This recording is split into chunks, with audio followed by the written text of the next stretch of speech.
Hey there, it's Megan with WTI, and if you're anything like me and you love sweets, but you have those protein goals that you're trying to hit, then this protein powder from PEScience might just be for you. I got the chocolate truffle flavor, which I have found to be so yummy, and it works in so many different recipes. It blends like an absolute dream for a really quick protein shake, which is great for a shot of protein on those days when I'm super busy. I have been just dying to try the viral frozen s'mores. They look so delicious, and this protein powder was just perfect for making them. This protein powder just seemed to become one with the whipped topping, and the resulting frozen treat tasted like any other ice cream, except I had that extra protein in there, which also made this treat extra filling. I made an amazing gooey brownie mug cake with it.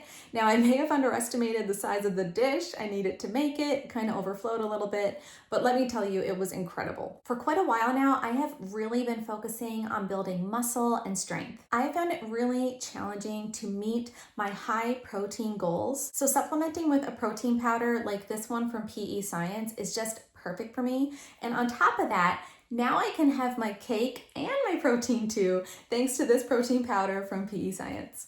But that's just my point of view.